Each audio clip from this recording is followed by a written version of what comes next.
کون ہے؟ اگر دنیا پروپیگنڈا کر رہی تو کرنے دیجئے، اپنے اخلاق سے بتائیے، کردار سے بتائیے، سیرت مصطفیٰ سے بتائیے ہم کون ہیں۔ اللہ اکبر۔ آقا نے کیا پوچھا کہ تو اس کو سن چکی ہے؟ اس کو دیکھ نہیں، میں نے نہیں دیکھا۔ تو کہتا ہے مگر تیری صورت پیاری تھی، میں نے چند نصیحت کے جملے تیرے دامن میں ڈال دیے۔ بڑی سادگی سے میرے معصوم نے کہا، بلکہ سید المعصومین نے کہا کہ مائی تصور کرو جس محمد کی مخالفت تم کر رہی ہو، اگر وہ محمد میں ہی ہوں تو تمہارا ریئیکشن کیا ہوگی، تمہارا کیا انداز ہوگا؟ اس بڑھیا نے کہا اگر وہ محمد تو ہی ہے تو سارا مکہ جھوٹ بول رہا ہے، تو سچا ہے، میں کلمہ پڑھ کے مسلمان ہوں۔ واہ سبحان اللہ سبحان اللہ، بے شک یہ اپنا نبی۔ اللہ اللہ اکبر، سب لوگ جواب دیں۔ یا رسول اللہ زندہ باد۔ اندازہ فرمائیں، اندازہ فرمائیں، کیا یہ ہمارے اندر بڑی ایک بات، عاشق رسول کہلانے والوں، کسی یہودی بڑھیا کا بوجھ تم کیا اٹھاؤ گے؟ تم تو اپنی ماں کا بوجھ اٹھانے کے لیے تیار، تم تو اپنے باپ کا بوجھ اٹھانے کے لیے تیار نہیں۔ باپ بیمار پڑتا ہے، اس کو ڈانٹ کر کہتے ہو کتنے پیسے تیرے پیچھے خرچ کروں، کیا تیرے پیچھے سب کچھ خرچ کر دوں؟ مجھے بتاؤ کس عشق کی ہم بات کرتے ہیں، کس محبت کی بات کرتے ہیں؟ سیرت مصطفیٰ اپنے بچوں کو پڑھانا ہوگا، اپنے بچوں کو پلانا ہوگا۔ آئیے سیرت کے مزید ابواب اب میں آپ کے سامنے کیا پیش کر سکوں گا، اس لیے میں آپ سے اتنی گزارش کرتا ہوں، حضور کی زندگی بتاؤ۔ حضور بہت خوبصورت ہے، ان کی سیرت بڑی خوبصورت ہے۔ اللہ اکبر۔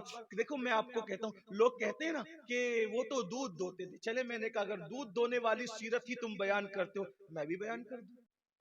لوگ کیا کہتے ہیں سیرت النبی کے جلسے میں، کیا کہتے ہیں وہ تو دودھ دوتے تھے بکری کا، ہماری طرح تھے۔ میں نے کہا چلیں دودھ دونا تجھے یاد ہے تو میں بھی تجھے بتا دوں دودھ کیسے دوتے تھے۔ مولوی جی ہم کسی سے نفرت کی بات نہیں کرتے، لیکن ہندوستان کے حالات ایسے ہونے کے بعد بھی تم ایسی بکواس کرتے ہو۔ کوئی اپنے نبی کو بھی چھوٹا بنا کے پیش کرتا ہے، کوئی اپنے قائد کو بھی چھوٹا بنا کے پیش کرتا۔ کلمہ پڑھتے ہو یا کیا کرتے ہو؟ کلمہ پڑھانے کا بھی احسان گیا جس کا کلمہ پڑھتے ہو۔ ارے جس سے بخاری پڑھی ہے اس کو بحر العلوم کہتے ہو، اور جس کا کلمہ پڑھتے ہو اس کے بارے میں کہتے ہو انہوں تو عائشہ کا حال ہی نہیں پتا تھا۔ مولوی کو بحر العلوم کہہ رہے ہو اور نبی کے علم کا انکار کر رہے ہو۔ سوچو تو صحیح تم نے کس مسلک کی بنیاد رکھی؟ پھر ہماری قوم ہم سے کہتی مولانا ان کے بارے میں کچھ نہ کہیں۔ میں نے کہا بالکل نہیں کہیں گے، ان کی جوتیاں سر پہ رکھیں گے، انہیں سمجھا دے وہ ہمارے نبی کے بارے میں بولنا چھوڑ دے، ہم ان کی جوتیاں سر پہ رکھنے کو تیار ہیں۔ ہمیں کیا کسی سے نفرت، ہمیں کسی سے کیا، لیکن بات یاد رکھیں اگر بکری کا دودھ دونے پر ہی نبی کی سیرت کو موقوف کر دیا تو آئیے میں بھی آپ کو بکری کا دودھ دونا بیان کر دوں۔ لو یہی تو بات ہے نا، عشق جب آتا ہے تو یہ چیز نظر آتی ہے، اور عشق نہ ہو تو پھر بات نظر نہیں آتی۔ دیکھو دودھ، اگر آپ لوگ دیہات سے بھی آئے ہوں گے، گاؤں سے بھی، میں بھی دیہاتی آدمی، اگر آپ بکری کا گائے کا دودھ دو نا تو وہی بکری کا دودھ دویا جا سکتا ہے جو بکری بچہ دے چکی ہو، بانج بکری میں دودھ نہیں ہوتا۔ ایسا ہی ہے، یہی ہے، میں کوئی غلط تو نہیں کہہ رہا ہوں بھائی، بخاری مسلم کا حوالہ دوں تو کچھ بھی بول جاؤں تو تمہیں کیا، تمہیں تو پتہ ہی نہیں ہے، لیکن بکری اور گائے کی بات کروں تو مجھ سے زیادہ تو آپ جانتے ہیں، ہے نا؟ آپ فوراً پکڑ لیں گے کیونکہ آپ اس میں ماسٹر ہو، ہم آپ کے بہت پیچھے اس معاملے میں۔ بولو یہی بات ہے نا، وہ بانج بکری دودھ دیتی ہے نہیں دیتی، اور بانج بھی اور بیمار بھی ہو تو دیتی ہے نہیں دیتی۔ اگر کوئی بکری دودھ بھی دے تو کتنا دیتی ہے؟ لیٹر، 2 لیٹر، 5 لیٹر۔ مگر آؤ اگر بکری کا دودھ دونے پر ہی تم نے سیرت کو موقوف کیا ہے تو مجھ سے بھی دودھ کا دونا سیرت میں سن لو۔ اللہ کے رسول ہجرت کے لیے جب مکے سے مدینہ منورہ چلے، راستے میں صدیق اکبر کو بھوک لگی، بھوک کی وجہ سے صدیق اکبر کے چہرے پہ آثار ظاہر ہوئے، تو اللہ کے رسول نے صدیق کی بھوک کا خیال کرتے ایک جھوپڑا دیکھا، اس جھوپڑے میں ایک عورت تھی، اس کا نام ام معبد تھا۔ ام معبد کے پاس صدیق اکبر کے ساتھ حضور گئے اور صدیق اکبر سے کہا ابو بکر اس سے پوچھو کیا یہ کچھ کھلا سکتی ہے؟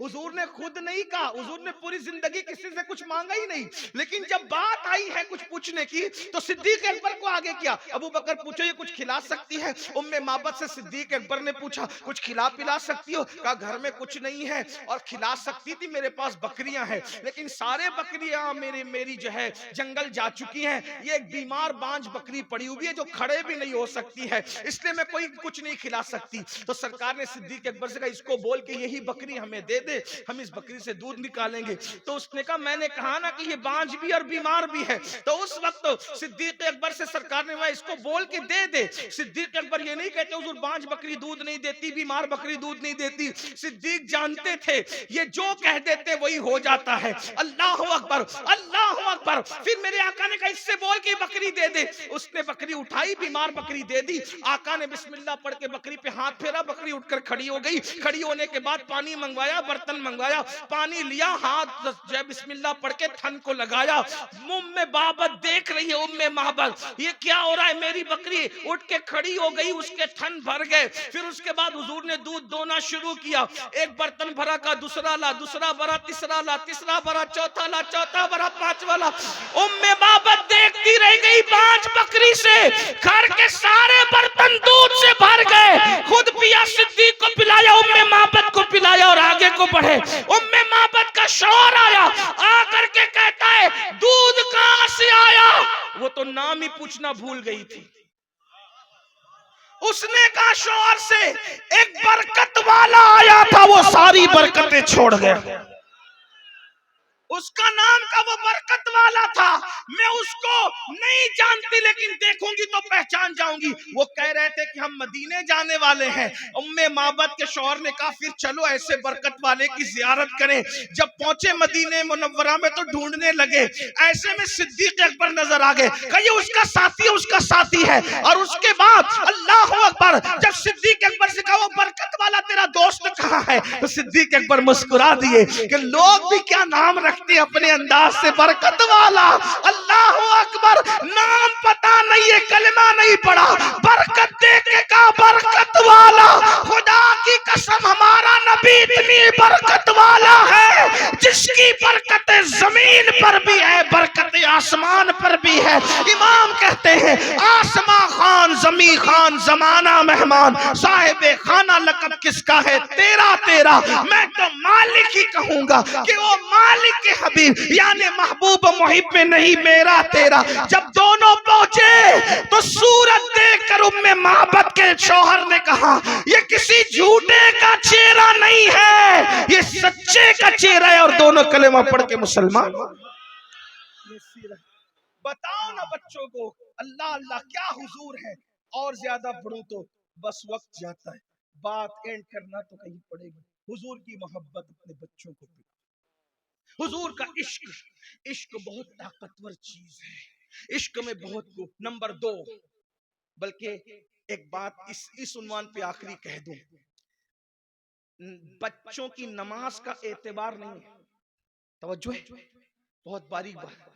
بچوں کی نماز کا اعتبار نہیں، بچوں کے روزے کا اعتبار نہیں، لیکن اگر بچہ بھی عاشق رسول بن جائے تو وہ عشق کر کے بڈھوں سے بھی آگے نکل جاتا ہے. بچے کی نماز بڑوں کی نماز کی اہمیت نہیں پا سکتی، بچوں کے روزے بڑوں کے روزے کی اہمیت نہیں پا سکتے، لیکن بچہ اگر عشق کر لے تو بڈھے پیچھے ہو جاتے ہیں اور وہ آگے نکل. عشق وہ چیز ہے جو بوڑھوں سے بھی آگے نکال دے. پڑھ دیتا ہوں حدیث پاک. کہتے ہیں کہ حضور اکرم صلی اللہ علیہ وآلہ وسلم مدینہ طیبہ میں رہتے تھے. مدینہ شریف میں مخلوط مکس آبادی تھی، مکس آبادی تھی. یہود بھی رہتے تھے، عیسائی بھی رہتے تھے، مشرکین بھی رہتے تھے، صحابہ بھی، مومنین بھی رہتے تھے. ایک یہودی کا چھوٹا سا بچہ تھا. ایک مرتبہ وہ گھر سے نکل کے کہیں جا رہا تھا، حضور پہ نظر پڑ گئی، اللہ کے رسول پہ نظر، ننھا سا بچہ حضور پہ نظر. پوچھا کون ہے؟ کہا یہ ہمارے نبی ہیں. وہ بچے کو عشق ہو، حضور سے عشق ہو، آقا سے محبت ہو، اور وہ بچہ یہودی کا ہو کر، دیکھو یاد رکھنا یہ اللہ کی شان ہے. اگر چاہے تو یہودی کے بچے کو عشق دے دے، اور اگر چاہے تو کلمہ پڑھنے والے کو بھی عشق سے محروم کر. عبداللہ ابن ابی کلمہ پڑھ کے بڈھا ہو کر بھی حضور سے عشق نہیں کرتا تھا، کلمہ پڑھ کے، ہے نا. رئیس المنافقین جس کو کہتے ہیں، وہ بدبخت منافق کے منافق رہا. اللہ اکبر. اور یہودی کے بچے کو عشق مل گیا. وہ آتا جاتا رہتا، مسجد نبوی میں حضور کی خدمت کرتا، کبھی مسواک پیش کرتا، کبھی پانی رکھ دیتا، وغیرہ وغیرہ. کسی نے اس کے باپ کو چگلی کر دی. چگلی کیا کی کہ دیکھ تیرا بیٹا تو مسلمانوں کے پیغمبر کے ساتھ اٹھنے بیٹھنے لگا ہے، اور وہ عشق کرتا ہے ان سے، محبت کرتا ہے ان سے، پیار کرتا ہے، اور وہ بھی اس سے پیار کرنے لگے۔ تو یہودی نے اپنے بچے سے کہا اب تم گھر کے باہر نہیں جانا، تم گھر کے باہر نہیں جا سکتے، روک دیا اور کہا کہ تم نہیں جا سکتے گھر کے باہر۔ وہ رک گیا تو حضور علیہ السلام کو جب چند دن تک اس نے نہیں دیکھا تو اس کے دل کے عشق کی آگ ایسی بھڑکی کہ حضور کو نہ دیکھنے کی بنیاد پر وہ روتا رہتا، اور روتے روتے وہ بیمار ہو گیا۔ یہودی کا چھوٹا سا بچہ، 6-8 سال کا بچہ، چند دن تک آقا کو نہیں دیکھا، روتے روتے بیمار پڑ گیا۔ آپ سے پوچھتا ہوں سنیو، تم تو اور ہم تو پیدائشی مسلمان ہیں، کبھی حضور کے لیے بھی ہمیں رونا آتا ہے؟ حضور کے عشق میں بھی ہمیں رونا آتا ہے؟ بڑی معذرت کے ساتھ ہیرو ہیروئن کے جدائی کے مناظر فلموں میں دیکھ کے روتے ہو، غزل سن کے روتے ہو، سیریل دیکھ کر روتے ہو، کبھی آقا کے عشق میں بھی رونا آیا ہے؟ اللہ اکبر! سوچو عشق کی بات کس سے کرتے ہیں، دل کس سے لگایا ہے؟ یہی تو رونا ہے۔ میری قوم جس دن عاشق رسول بنے گی اس دن ایک انقلاب کا دن ہوگا، اس دن ایک تبدیلی کا دن ہوگا۔ بہرحال تو وہ روتے روتے بیمار پڑ گیا۔ باپ مالدار تھا، بہت علاج کرایا، ایک سے ایک طبیب بلائے، حکیم بلائے، سب بلائے، لیکن دوا نے اثر نہیں کیا۔ ہمارے دادا مرشد کہتے ہیں مرض عشق کا بیمار بھی کیا ہوتا ہے، جتنی کرتا ہے دوا درد سوا ہوتا ہے۔ اور حضرت استاد زمن نے کہا تھا، وہ کہتے ہیں میرے دل کو درد الفت وہ سکون دے الہی، میری بے قراریوں کو نہ کبھی قرار آئے۔ اللہ اکبر! وہ بیمار بڑھتی گئی۔ ایک دن وہ بچہ بستر پہ پڑا تھا، مرنے کے قریب تھا، باپ بیٹھے بیٹھے اس کو دیکھ کر کے رو رہا تھا۔ باپ کو روتا دیکھا، دل نرم دیکھا تو ننھے سے بچے نے فائدہ اٹھا کر کہا بابا بہت دن تک کہ اب میں حیات نہیں رہوں گا بابا میں مر جاؤں گا بابا، لیکن ایک چیز آپ کو جاتے جاتے کہہ کے جانا چاہتا ہوں۔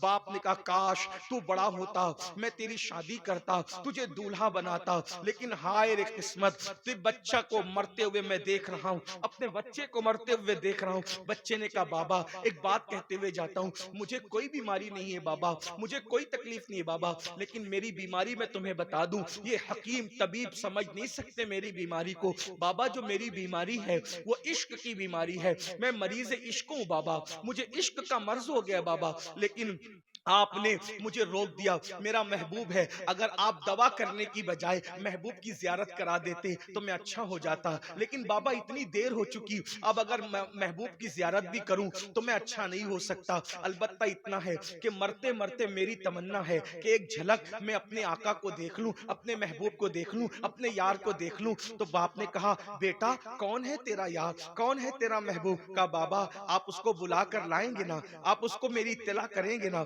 باپ نے کہا بیٹا آج تو دنیا سے جا رہا ہے، پوری دولت لٹانی پڑے تو لٹا دوں، عزت داؤ پہ لگانے پڑے تو داؤ پہ لگا دوں، لیکن میرے بیٹے آج تیرے لیے سب کچھ کروں گا، بتا کیا کرنا ہے؟ وہ کہا وہ جو مسلمانوں کے پیغمبر ہیں نا محمد عربی روحی فدا صلی اللہ علیہ وآلہ وسلم، انہی سے مجھے عشق ہو گیا ہے، بابا ان کو اطلاع کرے وہ آ جائیں گے، ایک جھلک ان کی دیکھ لوں گا پھر میں دنیا سے چلا جاؤں گا۔ جانتے ہو مسلمانوں ایک ننھا سا بچہ عشق کر بیٹھا، اسے عشق ہو گیا، اللہ اکبر، اور اس کا باپ پرواہ کیے بغیر مسجد نبوی پہنچا، پہنچنے کے بعد آقا سے ملاقات ہوئی، کہا میرا بیٹا آپ کا عاشق ہے اور میں نے اس کو روک دیا تھا، اب وہ مرنے کے قریب ہے، آخری میں ایک جھلک آپ کو دیکھنا چاہتا ہے، کیا آپ آئیں گے؟ اسی وقت حضور اٹھ کر کھڑے ہوئے، صحابہ سے کہا چلو چل کے اس سے ملاقات کرتے ہیں۔ اس یہودی کے گھر اللہ کے رسول تشریف لاتے ہیں۔ دیکھو اگر حدیث کا اشارۃ النص دیکھیں تو اس سے کیا یہ اشارہ نہیں ملتا، عاشق جب دنیا سے جانے لگتا ہے تو اگر وہ چاہیں